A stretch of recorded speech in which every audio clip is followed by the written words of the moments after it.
Hello. I am Susan. I have a superpower.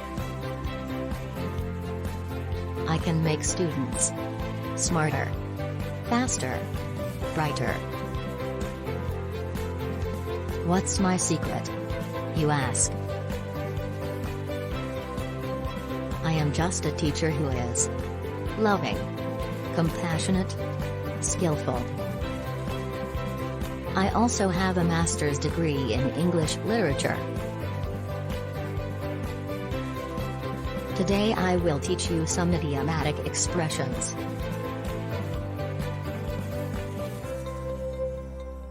Greetings.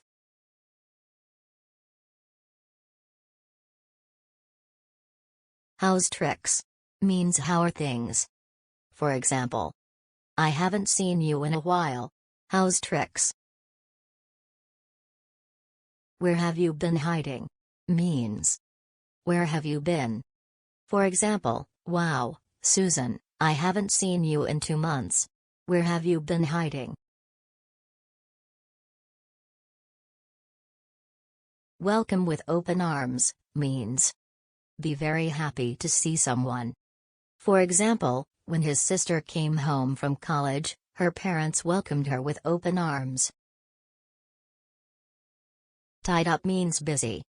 For example, hey, Sarah, I'm glad you called. I'd love to join you for coffee, but I'm tied up until lunchtime. What's happening? Means what's new? For example, it's good to see you, Marcus. What's happening? Now let's practice.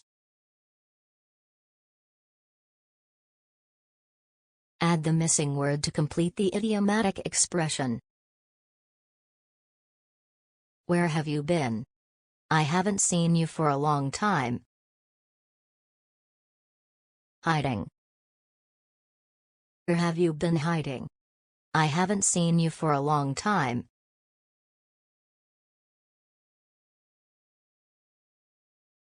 I can't wait to visit my aunt. She always welcomes me with open. And she usually has some nice home-baked cookies too. Arms. I can't wait to visit my aunt. She always welcomes me with open arms. And she usually has some nice home-baked cookies too. Fiona, it's so nice to see you. What's happening? Fiona, it's so nice to see you. What's happening? Fiona, it's so nice to see you. How's tricks? Fiona, it's so nice to see you. How's tricks? I'd love to meet you for lunch today, but I'm up with meeting all day. How about tomorrow? Tied. I'd love to meet you for lunch today, but I'm tied up with meeting all day. How about tomorrow?